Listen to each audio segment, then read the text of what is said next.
Nouvel épisode de Super Héros aujourd'hui. On va parler un petit peu de la place des formateurs dans le secteur de l'enseignement et de la formation. Et donc on accueille aujourd'hui avec nous en intervenant Ismaël Samat. Donc bonjour Ismaël. Bonjour. Donc Ismaël Samaté, formateur, entrepreneur. Donc tu as fait l'armée, tu as une carrière en comptabilité aussi. Ensuite tu es devenu professeur et tu as fait plus de 20 ans de ta carrière dans la formation en tant que formateur. Et tu as enchaîné sur une carrière d'entrepreneur aussi derrière, avec différentes sociétés. Donc est-ce que tu peux te présenter rapidement pour les gens qui nous écoutent ? Donc Ismaël Samaté, j'ai 53 ans. Alors tu dis que j'ai fait l'armée, mais en fait j'ai fait le service militaire. Alors, j'étais volontaire pour un service long. Mais disons que ça a été une belle expérience pour moi, puisque c'est là où j'ai découvert mes compétences de pédagogue, puisque j'étais sergent instructeur à l'armée. C'est là où j'ai découvert ma fibre pour la pédagogie. Et puis au sortir de l'armée, voilà, j'avais donc mûri un petit peu, puis je me suis posé les bonnes questions existentielles sur ce que j'allais faire dans mon futur proche. Puisque précédemment, j'étais plutôt qualifié de bon élève. J'ai fait une bonne terminale, j'ai fait une classe prépa HEC.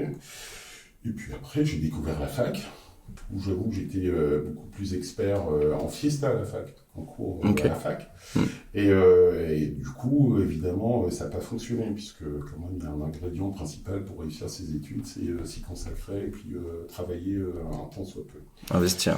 Voilà, et donc au sortir de l'armée, je me suis posé les bonnes questions, je me suis challengé, et puis c'est là où j'ai recommencé mon parcours dans le supérieur. Et puis pour le coup, tous les diplômes que j'ai pu obtenir après, c'était dans le domaine de la formation professionnelle. Donc je travaillais et puis j'étudiais le soir ou les jours j'étais dispo en même temps. Donc, voilà. Cette passion de la formation, au final, elle est arrivée très très tôt dans ta vie. Ouais, et c'est tout. Ouais. Moi, quand je suis venu vers toi, on a discuté de quel sujet on aurait pu aborder aujourd'hui lors de ce podcast, et tu m'as tout de suite parlé de la place du formateur. Pourquoi ce sujet il te tient à cœur ? Pourquoi tu veux parler aujourd'hui de la place du formateur dans l'écosystème ? Déjà, à titre personnel, ce qui m'a poussé à me poser des questions, à me remettre en question et à me remettre en scène, c'est le souvenir de certains de mes formateurs qui avaient un œil assez aiguisé, on va dire, sur mes compétences, sur ma personne ou sur les moments que j'ai traversés et qui ont pu me guider pendant tout ce temps-là et dont je me suis souvenu au bon moment. Et donc ce sont des personnes jalons qui ont été importantes pour moi et tout ce qu'elles ont pu me dire à ce moment-là, c'est plus ou moins révélé. Donc voilà, de mon expérience personnelle, j'en ai déduit que tomber sur un bon formateur, c'est quelque chose d'important, d'une part. Et puis, au cours de ma carrière de formateur, donc à peu près une vingtaine d'années, j'ai souvent entendu dire les élèves oui, le prof, il nous intéresse pas. Donc c'est quelque chose que j'avais un peu de mal à comprendre au début. Non, et vous venez avec votre motivation, vous avez payé, vous êtes payé, vous venez de... Mais en fait, non. Il y a un rôle important, un petit peu comme un rôle d'acteur que le formateur doit jouer. Et son charisme, sa personnalité accroche et peut faire la différence pour beaucoup d'étudiants, pour beaucoup d'alternants, d'apprenants. Et c'est vraiment un rôle central. Et sans compter que, en vérité, c'est l'interface humaine de la grande organisation de formation et qui est en permanence confrontée à l'apprenant, à l'étudiant ou à l'alternant. Donc c'est vraiment une figure principale. Ok, donc tu as été inspiré aussi par des figures de la formation au final dans ta vie, et ce qui t'a donné envie de peut-être être pareil, ou en tout cas pouvoir inspirer les autres aussi à ton tour, quoi. Je me rappelle par exemple mon premier master de finance à l'IAE, où c'est une époque où je bloquais un peu sur le contrôle de gestion. Voilà. Et j'ai eu un formateur qui a su très bien, comme on dit dans les sciences de l'éducation, désacraliser le savoir. Okay. Et qui a absolument dédramatisé toutes les hantises que je pouvais avoir en me disant en bref, t'as un cerveau, oui, t'as une bonne volonté, oui, bon, l'affaire va se régler, et de fait, miracle, eureka, le problème s'est résolu, j'allais dire, quasiment de lui-même, quoi. Donc il y a ce tact, cette compétence et parfois cette science des formateurs qui, sur 1 minute, 2 minutes, peuvent faire basculer des avenirs. Hein. C'est pas rien. Alors ça ne réussit pas à chaque fois, mais j'ai rencontré des formateurs assez compétents et assez, on va dire, investis dans leur mission pour réussir ça. Ok, c'est vrai que du coup, tu as toi-même, ensuite, après ta carrière de formateur, et en soi tu es encore dedans, créé ta structure pour accompagner les formateurs. Donc, d'où ça venait cette idée? Pourquoi avoir créé ça? Alors, ça vient, on va dire, de plusieurs sources. D'abord, le travail de formateur, c'est un travail solitaire. Et moi, j'ai longtemps constaté que, comme le cordonnier, le plus mal chaussé, le formateur n'était pas tellement formé. Donc moi, à titre personnel, dans mon parcours de formateur, je me suis formé seul aux sciences de l'éducation, et à l'ingénierie et au conseil en formation. Et puis, en échangeant avec des collègues formateurs, j'ai vu qu'on partageait justement ce parcours solitaire et que on bataillait parfois face à nos institutions qui nous employaient sans être réellement entendus. Et c'est de là qu'est venue l'idée donc d'une de mes entreprises, start-up tech, en l'occurrence TIPS Formation, donc TIPS pour technologie d'ingénierie pédagogique et support, dédié à la formation. Et l'occasion, ça a été le Covid, qui a été un point de bascule, puisque c'est un moment où moi je m'étais formé à l'ingénierie pédagogique et notamment à la création de contenu numérique. Et au moment du premier confinement, j'ai été bombardé de demandes alors que j'étais pas prêt. Moi, je faisais ça de manière un peu artisanale, un petit peu en mode recherche, parce que c'est quelque chose qui me passionnait, qui me plaisait, mais moi, pour agrémenter mes propres cours. Et en fait, il s'est avéré que la demande a été véritablement abondante. Et là, j'ai décidé, pour le coup, de me professionnaliser et de faire vraiment non seulement de l'ingénierie donc numérique et digitale pour les contenus, d'une part, et puis d'autre part, de proposer des services aux entreprises de formation, dans la logique de former les formateurs, et voire même de former certains personnels des organismes de formation au métier de la formation. Ok, donc tu as identifié rapidement un besoin, en plus ça tombait dans une période où on est venu vers toi pour résoudre ce problème, et donc tu as créé cette structure autour de tout ce besoin-là, très intéressant. Tu as parlé un petit peu de la solitude aussi dans le travail de formateur, c'est un point qu'on va aborder tout de suite, parce qu'on est là pour parler de la place du formateur, des problématiques et des solutions. Donc en quoi aujourd'hui c'est un travail dans lequel on est isolé, dans lequel on est seul, c'est pas forcément l'image qu'on en a de l'extérieur, donc est-ce que tu peux nous en parler un peu? Alors il y a déjà une bonne part du travail du formateur qui est un peu sous le niveau de flottaison de l'iceberg, il y a beaucoup de temps de préparation et de réflexion pour proposer d'abord les meilleurs contenus, respectant les référentiels au public, mais surtout proposer une forme ou un format qui aille aux différents publics. Et ça, c'est vraiment une perception intuitive et presque psychologique de la part du formateur qui doit sentir dans son animation pédagogique la classe, le format de la classe, les individus qui sont présents. Donc ça, c'est une perception, on va dire, qui est individuelle. Ensuite, moi j'ai connu des périodes avec des explosions du nombre de formateurs. Je me rappelle d'une année, par exemple, une petite dizaine d'années où le nombre de formateurs avait explosé de 300%. Okay. Avec des personnes qui avaient leur expérience professionnelle et qui pensaient que être formateur, c'était se positionner devant un public, déclamer, être acclamé, pourquoi pas, et puis le tour était joué. Mais non, en fait, il y a tout un certain nombre de compétences pédagogiques à maîtriser pour bien transmettre la connaissance et le savoir, et trop peu, et encore jusqu'à présent, trop peu font l'effort de se former pour former des adultes. Okay. Et ce n'est pas une pratique qui est encouragée par les différents organismes de formation. Il n'y a pas d'obligation pour un organisme de formation d'avoir un titre FPA, c'est-à-dire formateur pour adultes. Un diplôme à Bac+5 et 4 à 5 années d'expérience peuvent être suffisants pour s'instituer formateur. Et moi, je ne pense pas que tout le monde a cette compétence à transmettre. Okay. Sur les connaissances métiers, bon, j'ai rien de particulier à dire, d'autant qu'aujourd'hui, grâce aux internets différents et divers, aux IA et aux réseaux sociaux, les contenus sont relativement accessibles.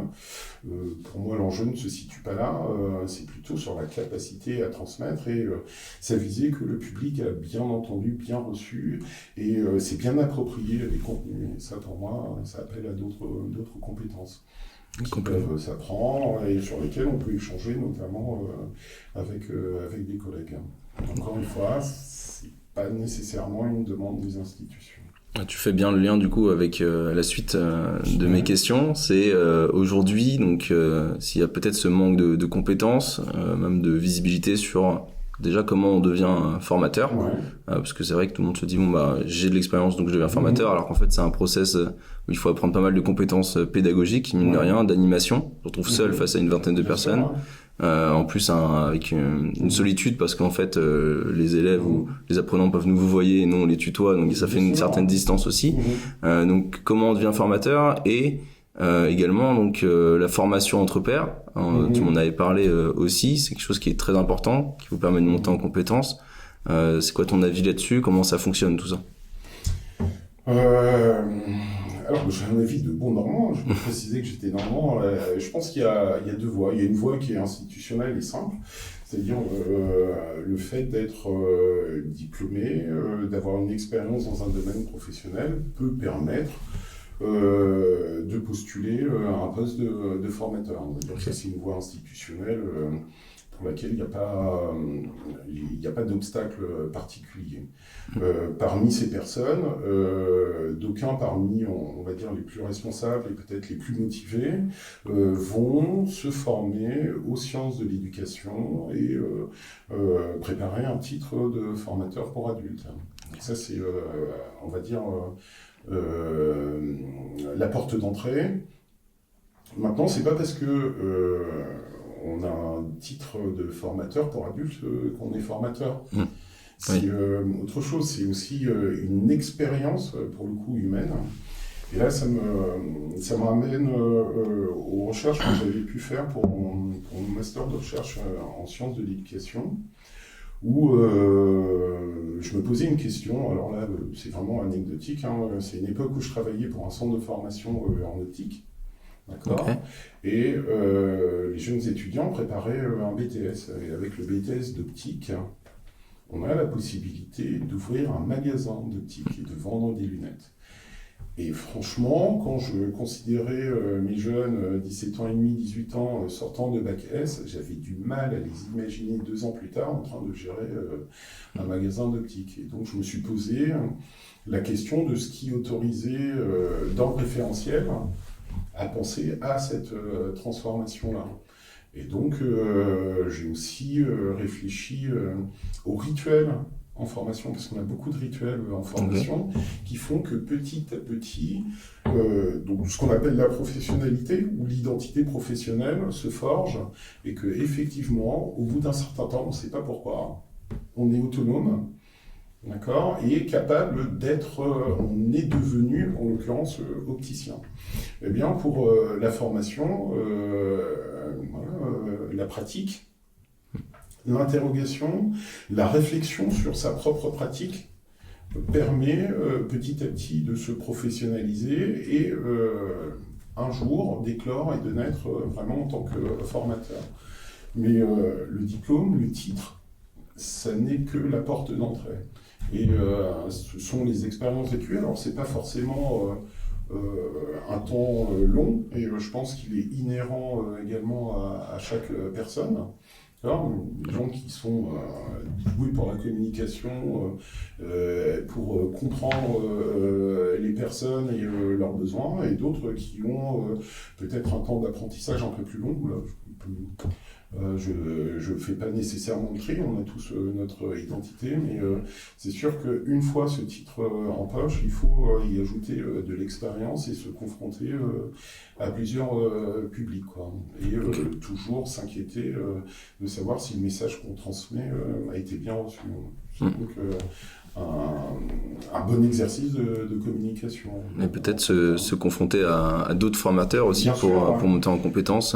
Bah là, j'imagine que tu fais référence à la formation par les pairs, et là, en l'occurrence, le métier de formateur ressemble à beaucoup d'autres métiers.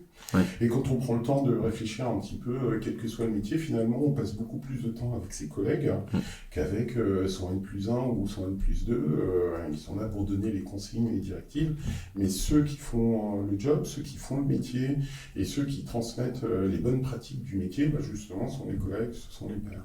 Et il en est de même pour les formateurs, avec des petites spécificités, parce que ce sont des métiers qui sont relativement précaires, et beaucoup de formateurs cumulent différents organismes de formation, et donc ils ne sont pas nécessairement présents en permanence à demeure.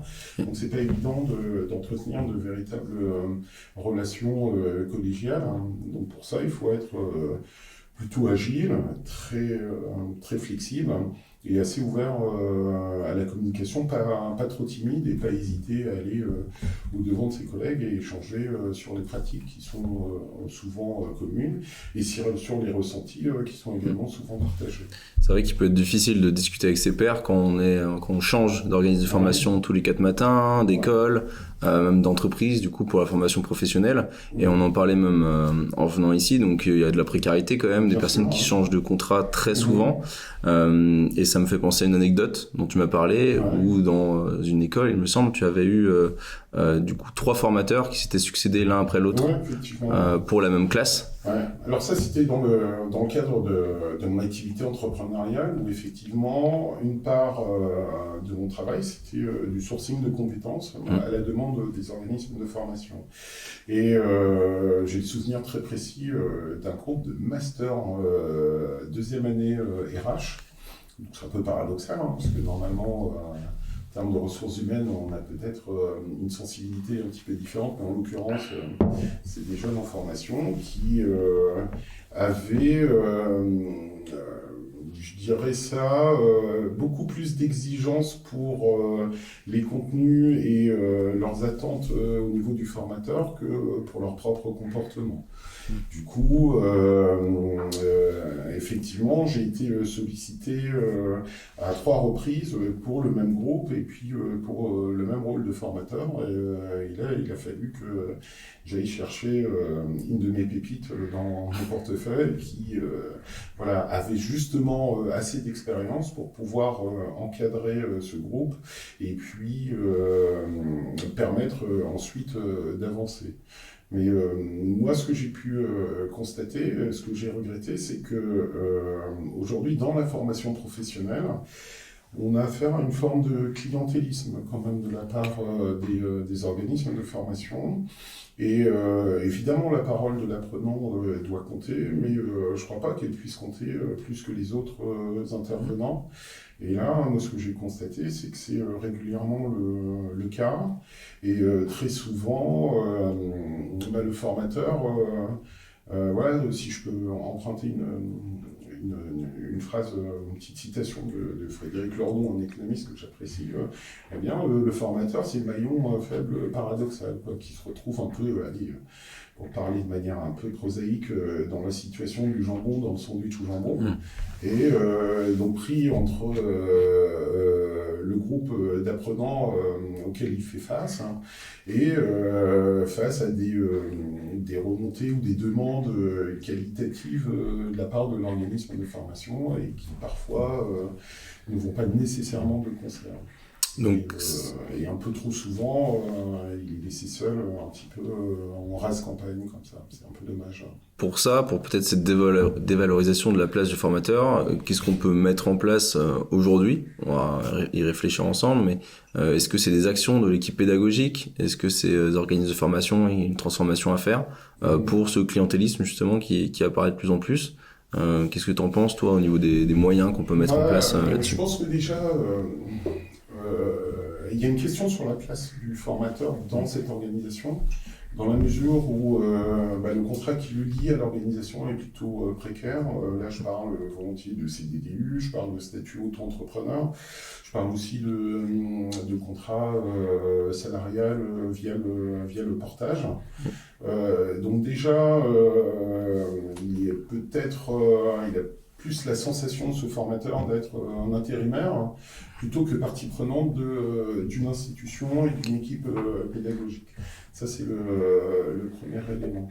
La deuxième chose, c'est qu'aujourd'hui, les organismes de formation font face à des évaluations également, à des retours sur investissement dans la formation, et sont aussi maintenant obsédés par les likes, les étoiles et les commentaires des différents apprenants sur les réseaux sociaux qui peuvent parfois engendrer des réputations négatives qui ne sont pas forcément méritées. J'ai fréquenté, là maintenant, après 20 ans d'expérience, pas mal d'organismes de formation. J'en connais pas de parfait. C'est normal, on parle d'une organisation qui doit s'adapter, se réajuster à chaque fois. On n'a pas affaire à des intelligences artificielles, on n'a pas affaire à des process uniquement, on a affaire à l'humain. Et donc, ça demande une adaptation pour un métier qui le vaut bien, mais qui est relativement exigeant. Donc ça, c'est concernant la place, et concernant la position justement à l'intérieur de la structure du formateur, eh bien, c'est parfois cette sensation d'être un peu la dernière roue du carrosse.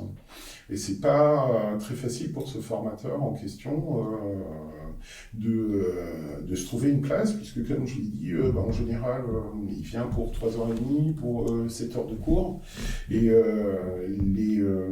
les moments où il pourrait faire équipe, les moments où il pourrait faire connaissance avec les membres de l'équipe pédagogique, voire les autres formateurs intervenant sur le même groupe, sont relativement rares. Donc on a affaire plutôt à un électron libre pour les plus confirmés, qui n'occupe pas le terrain. On sait que la nature a horreur du vide. Et donc là, l'objectif, ce serait de trouver des moments de la journée où on peut créer des liens justement entre le formateur qui arrive dans une nouvelle organisation, les équipes pédagogiques, peut-être optimiser l'onboarding, on va en parler un petit peu. Tu m'as dit juste avant en plus que tu avais vécu justement un bon onboarding. Alors c'est quoi un bon onboarding pour un formateur qui arrive aujourd'hui dans une structure?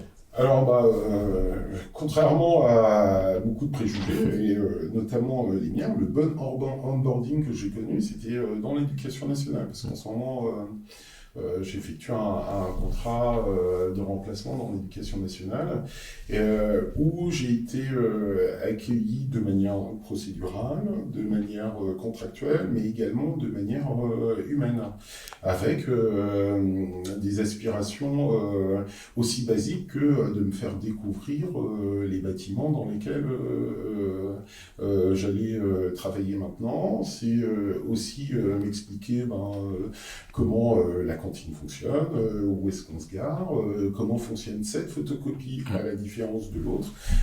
Voilà, c'est un nombre de petits détails qui permettent aux formateurs de diminuer ce stress inhérent à la découverte.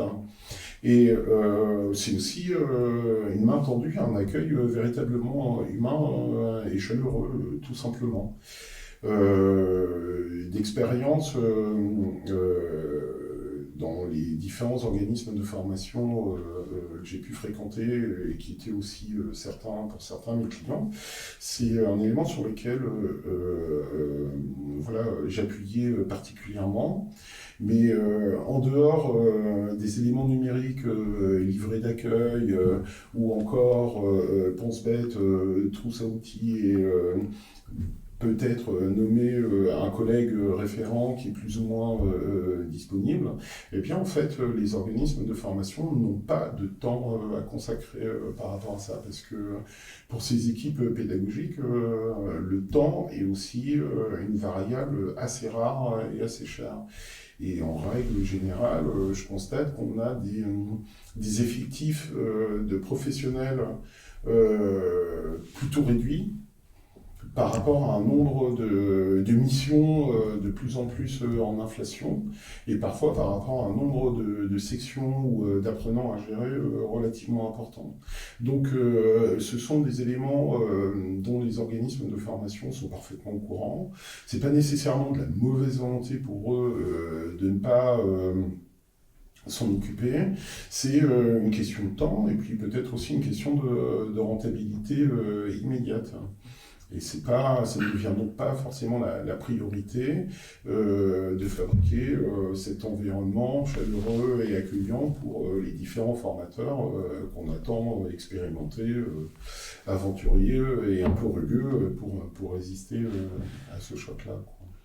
Oui, complètement. C'est aussi un travail de la part des formateurs de mieux se former, comme on a dit, des organismes de formation peut-être de prendre ce temps-là qu'on retrouve du coup dans le public aussi. On doit aussi s'inspirer des uns et des autres. Et donc tout ça, comment ça peut, du coup, toi, ça a impacté positivement ton expérience chez eux, le fait justement qu'on te présente. Alors ça a l'air tout simple comme ça, juste de faire le tour des locaux, d'avoir de l'humain. C'est vrai qu'on a tendance à remplacer en ce moment tout ça par un bot IA qui va répondre à nos questions sur un ordinateur et terminé. C'est l'affaire, mais en fait, encore une fois, je reviens sur le fait que le métier de formateur, c'est un métier jusqu'à présent encore d'humain à humain. Et cet accueil-là, notamment, là en l'occurrence c'était par le proviseur du lycée, c'est une espèce de reconnaissance du futur rôle à jouer. Et c'est un petit peu moins d'anonymat.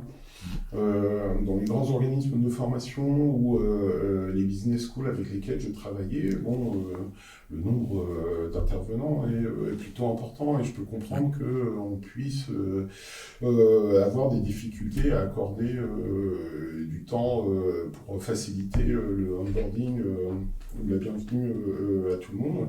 Souvent, ce sont des réunions collectives un petit peu informelles qui sont positionnées plutôt en fin de journée, donc on n'a pas forcément le temps ni la tête à commettre cet effort. Mais je crois que pour ces écoles-là, ça peut être un élément assez important à considérer et à réorganiser. Parce que derrière, c'est aussi donner de la force et de l'envie à des formateurs qui vont incarner cette institution devant les apprenants. Complètement. Donc des changements. Importants. Donc par rapport à la question que tu m'as posée, une réponse bateau, hein, c'est plutôt intégrer de l'humain et prendre du temps. Hein, puisque quand même, le rôle de formateur, c'est parfois aussi se mettre en danger. Tout le monde, c'est pas facile pour tout le monde d'aller devant un groupe de 10, 15, parfois 60 étudiants, incarner la science, la connaissance, et en espérant qu'en face, on n'ait que des regards bienveillants. C'est pas vrai, hein. Plus en âge de croire au Père Noël. Et il faut quand même être relativement solide, hein, donc c'est intéressant d'être consolidé auparavant. Hein.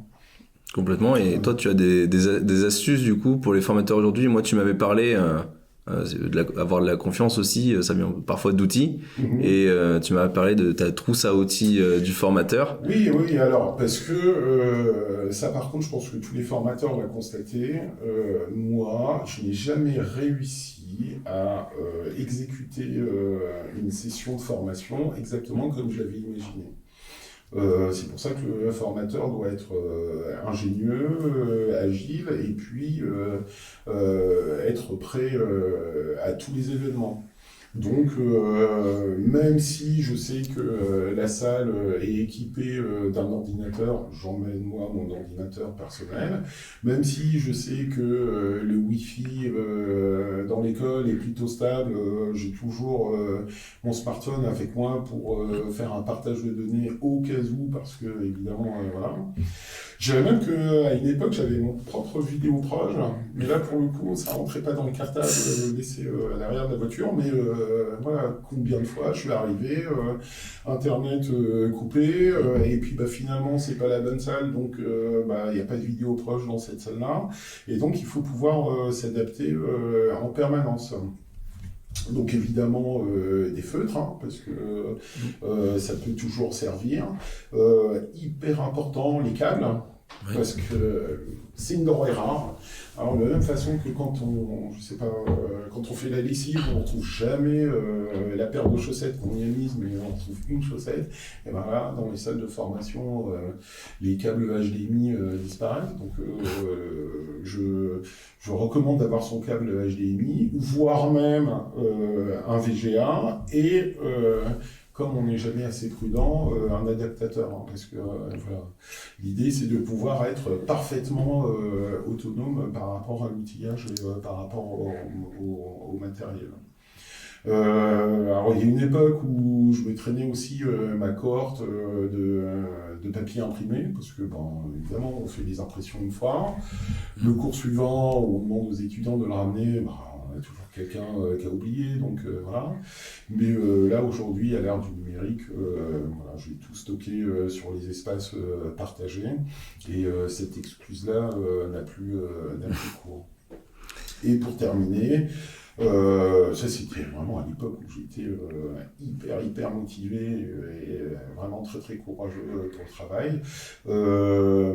J'avais pour le même cours plusieurs formats, du Word au PowerPoint, et y compris des cours complètement podcastés. Voilà, comme ça, j'ai accepté aucune excuse pour le j'ai pas le temps, j'ai pas vu, j'ai oublié. Voilà. Donc il faut toujours essayer de prévoir l'accident, quoi. Il y a juste le cas de coupure de courant qui m'est arrivé, que je n'ai pas réussi à résoudre de manière insatisfaisante. Mais voilà, ça arrive à tout moment, quoi. Donc, toujours avoir de quoi rebondir et de quoi proposer son cours sous un autre format, une autre version, parce que voilà, les petits accidents peuvent arriver. Voilà. Donc il faut s'adapter, et on a tous les jeunes formateurs qui nous écoutent en prenant des petites notes. On va voir l'électricien à côté, c'est vrai que c'est compliqué. Là, c'est compliqué. Coupure de ses propres compétences en électricité, mais je ne risquerai pas. Et là, d'autant plus que la coupure était générale, mais bon, faut s'adapter. Bon, heureusement, on n'était pas au petit matin ou vers le soir en hiver, donc il faisait assez jour quand même pour faire court, mais bon, c'est un élément de perturbation assez rapide et qui emmène le groupe vers un scandale, vous vous rendez compte, les conditions de travail, enfin bon, voilà. C'est vrai que si toute la classe est digitalisée, en plus, nos courants de courant, tout de suite, ça devient très compliqué. Voilà. Complètement. C'était très intéressant ce point, en tout cas sur les formateurs au global. On sent que dans les deux équipes, que ce soit dans les organisations, il y a des efforts à faire, chez les formateurs aussi, et il y aura toujours, et on avance comme ça aussi. Et dans ce qui peut aider aussi cette avancée, c'était un point important pour toi aussi d'en discuter ensemble aujourd'hui, c'était l'innovation. Bien sûr. L'apport de l'IA, on doit en parler, c'est quand même... C'est pas si récent que ça arrive très fort, et en plus dans la pédagogie ça a beaucoup d'intérêt. Toi-même tu as travaillé donc sur des sujets liés à l'IA pédagogique. Est-ce que tu peux nous en parler un petit peu, ce que tu en penses, qu'est-ce que ça peut apporter au secteur aujourd'hui? Alors moi la réflexion sur l'IA pédagogique, elle a eu lieu au cours de mes recherches doctorales. Je suis vraiment pétri de pédagogie, et je me pose vraiment la question de l'apprentissage pour chacun d'entre nous. Je sais qu'en fonction de nos individualités, en fonction de nos personnalités, on a des entrées différentes dans la connaissance. Et j'ai très très souvent constaté que les apprenants qui abordaient une formation, on va dire n'importe quelle formation avec plus 4-5 en master, étaient supposés avoir les mêmes prérequis pour intégrer. Bon, ça, franchement, ça n'est jamais le cas. C'est quelque chose de déclamatoire, c'est quelque chose qui est signé, mais non. Ce qui fait que dans le groupe, certains connaissent déjà des éléments, des notions qu'on est en train d'aborder et s'ennuient assez vite et donc ne profitent pas du cours. Et moi, mon idée, c'était d'avoir une recherche sur ce qu'on appelle le chemin pédagogique. Et en partant du principe que, je donne un exemple, que une formation à Bac+2 nécessite peut-être une cinquantaine de compétences à valider, faire ce qu'on appelle au préalable une évaluation diagnostique pour savoir, pour chacun des différents apprenants, quels sont les éléments de la formation qu'ils maîtrisent déjà, de façon à ce qu'il n'y ait pas de redite ou qu'il y ait perte du temps. Donc il peut y avoir une partie des notions et des compétences qui sont évaluées, validées en amont. Et reste pour chacun des apprenants un chemin unique sur de nouveaux apprentissages. Et si on imagine que, si je me réfère par exemple à l'ingénierie pédagogique et notamment la digitalisation des contenus, moi je fonctionnais sur le principe du micro-learning, donc l'apprentissage de micro-compétences, sur des séquences de formation qui allaient aller de 2 minutes 30 à 10 minutes. On est vraiment sur des instants relativement courts, des opérations peut-être entre guillemets un peu coup de poing sur une seule compétence. Donc ça fait beaucoup de grains pédagogiques. Et si on admet qu'une formation fait par exemple 1000 grains pédagogiques, peut-être que toi tu auras besoin de simplement 750. Donc il y a 250 que tu vas ressasser en fait qui vont t'ennuyer et te désintéresser du contenu. Donc le projet qui peut être fait avec une IA, c'est d'abord de valider ces 250 compétences, les laisser de côté, et puis te tracer un chemin préférentiel parmi les 750 qui restent à voir, en privilégiant, toi, tes préférences en formation.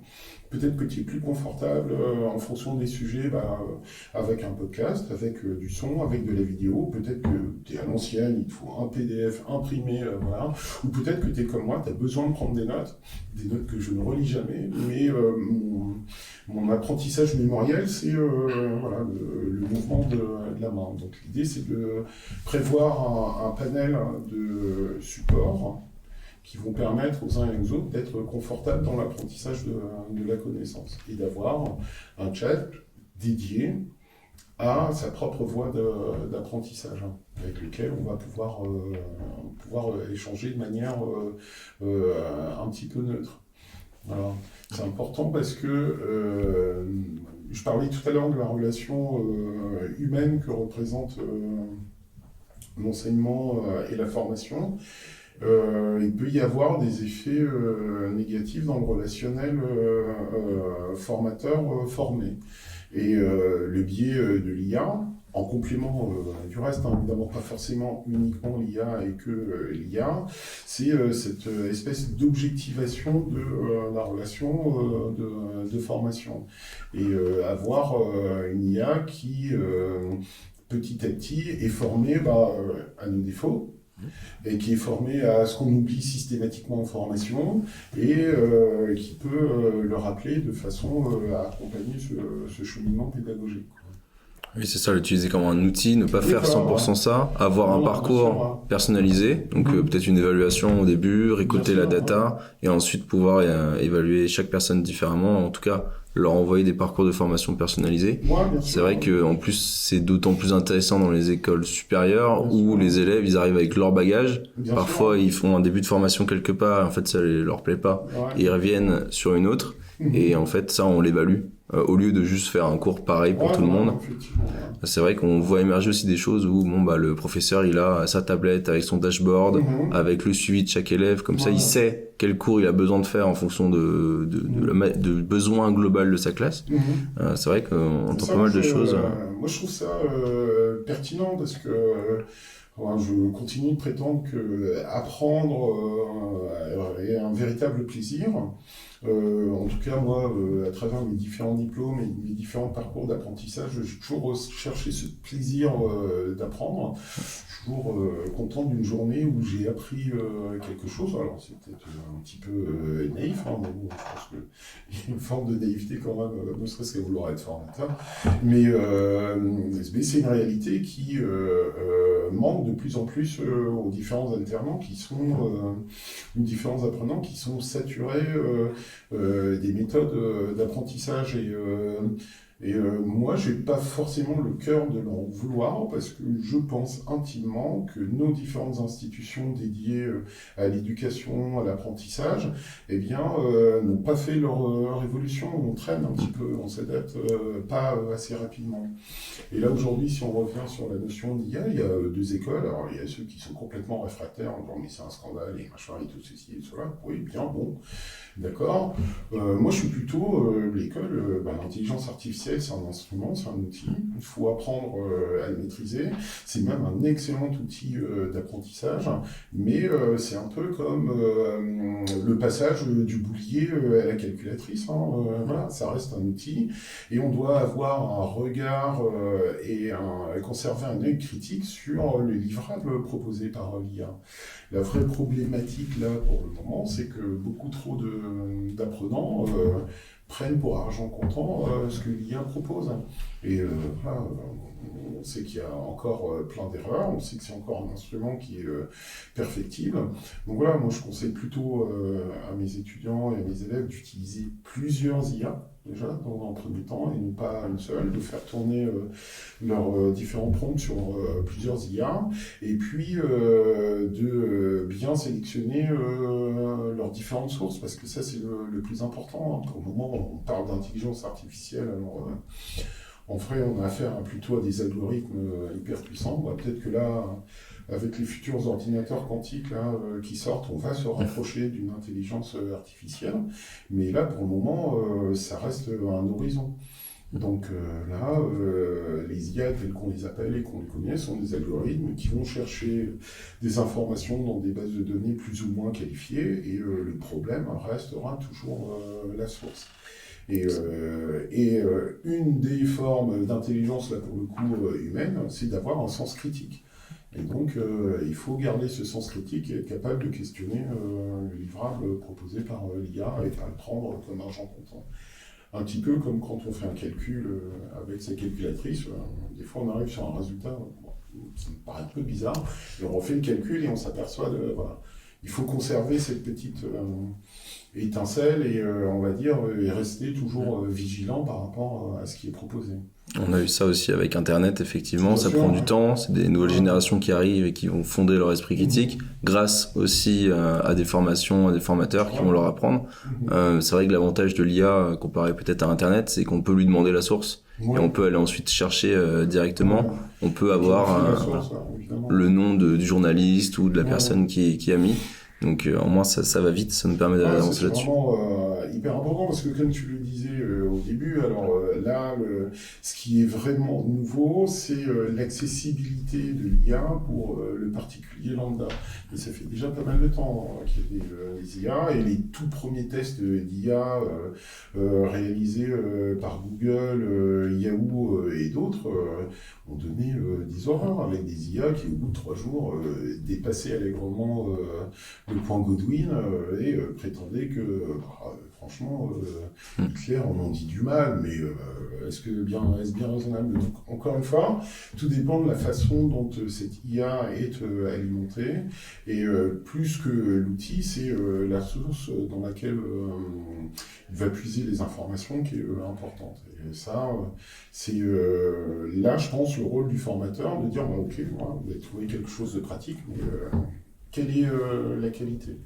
Et ça, par contre, au niveau des équipes pédagogiques, c'est un travail qui commence à se faire de plus en plus, où notamment dans le domaine de la recherche, on a bien compris que l'IA était un élément important, et on demande aux chercheurs de signaler, donc de manière honnête et authentique, leur recours à l'IA. Est-ce que vous avez utilisé l'IA pour de la correction orthographique? Est-ce que vous avez utilisé l'IA pour, pourquoi pas, sur une thématique précise, vous faire une liste d'auteurs à lire? Ou est-ce que vous avez utilisé l'IA, par exemple, pour redresser vos premiers échantillons statistiques, et puis après vous faites le travail par vous-même? C'est pas un diable en soi, on n'attend pas de l'IA qu'elle fasse le boulot à la place de l'humain, mais c'est un outil qui est indépassable aujourd'hui et qu'il faut absolument apprendre à maîtriser, on va dire, pour des tâches intellectuelles supérieures. Peut-être pas demander à l'IA de proposer un meilleur circuit touristique, parce que ça consomme quand même pas mal d'énergie, et on a peut-être d'autres moyens pour obtenir ce genre de réponse-là. Et comme avec les scientifiques dont tu parlais, on pourrait demander aux apprenants aussi de justifier l'utilisation de l'IA dans leurs devoirs, et en tout cas de ne pas les freiner là-dessus. Tu as toi-même d'ailleurs une classe du coup, qui nous écoutera aujourd'hui peut-être. Et tu m'avais raconté une anecdote plutôt drôle, c'est que quand cette classe-là, ou d'autres même, avaient constaté ta présence sur Internet lors d'anciennes interviews, ça apporte un peu de crédit, ou en tout cas, ça peut aider dans les cours. Étonnant. Alors, je fais donc de nouveau référence là, mon remplacement dans un lycée. Donc pour moi, c'est quand même un changement culturel. Je passe, on va dire, d'étudiants plutôt niveau supérieur, puisque j'enseignais essentiellement de licence à master et un public d'adultes, à un public d'adolescents très imprégné des réseaux sociaux. Et donc, jusqu'à ce que certains d'entre eux fassent leurs petites recherches sur Internet et me retrouvent sur de vieux podcasts et de vieilles vidéos, j'apparaissais comme un prof lambda. Et là, d'un seul coup, je dirais pas que je me suis retrouvé paré d'une caproule en mode super prof ou plutôt GTI, grand teacher à Inozuka, je sais pas si vous avez la ref, mais bon, d'un seul coup, j'étais un prof un peu différent et c'était intéressant parce que moi, du coup, comme je suis un petit peu roublard quand même, j'en ai profité pour justement capter cet étonnement et ensuite commencer à travailler directement sur nos contenus, quoi. Mais c'est vrai que c'était anecdotique et ça m'a fait vraiment sourire. Mais encore une fois, c'est pour ces jeunes-là, leur entrée dans la connaissance et dans le savoir. Ils sont peut-être plus trop habitués ou désireux d'un cours magistral traditionnel où ils sont assis et ils écoutent une parole a priori docte dans un silence religieux. Moi, je pense que c'est pas un modèle qui correspond à tout le monde. Il a, je pense, son intérêt dans certains domaines et peut-être pour certains profils, mais là, pour nos jeunes actuellement, il faut pouvoir proposer une diversité de supports et de représentation, en l'occurrence du professeur. Et le recours aux réseaux sociaux et la démonstration aussi d'habileté ou de capacité à être sur les réseaux sociaux, ça c'est quelque chose qu'ils respectent. Moi, j'ai plutôt l'âge d'être leurs parents, donc j'imagine que ce sont plutôt eux qui dépeignent leurs parents sur les smartphones, sur toutes les nouveautés, donc ils s'attendent à ce que je sois complètement incompétent sur la partie numérique. Pas tout à fait quand même. Donc voilà, et puis ça fait un terrain de rencontre et un terrain d'échange. Et surtout, ça provoque l'étonnement chez eux, qui pour moi est, on va dire, le moment de captation, de concentration dont j'ai besoin pour pouvoir ensuite les emmener vers différents contenus. C'est vrai qu'on parle beaucoup aujourd'hui, où même les formateurs, les formatrices ont du mal à justement avoir cette attention du jeune public, et alors qu'effectivement ils consomment plus de podcasts, des contenus comme celui-ci peut-être, ils consomment pas mal de digitalisation. Là, être présent sur Internet, ça t'a apporté un plus. Comme quoi, il y a quand même des clés de voûte à aller chercher pour ouvrir et améliorer la pédagogie. Est-ce que pour peut-être finir ce podcast, tu as un mot à dire à ta classe ou quelque chose s'ils vont jusqu'au bout du podcast s'ils déjà. Vont jusqu'au bout du podcast, je leur dirais que sont des jeunes que j'apprécie vraiment beaucoup et qui me redonnent le plaisir de la pédagogie, de transmettre et puis d'apprendre, et que j'apprends sur moi également à travers eux. Donc voilà ce que j'aurais à leur dire, quoi.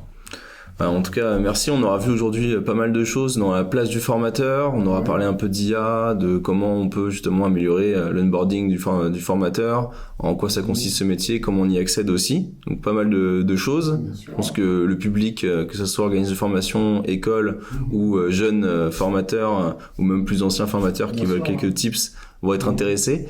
Et donc je te remercie. C'est très intéressant de discuter avec toi. C'est toujours un plaisir de discuter avec toi, Ismaël. En cette belle ville de Rennes, pour moi qui suis normand, je suis bien obligé de constater que vous vous en sortez pas trop mal.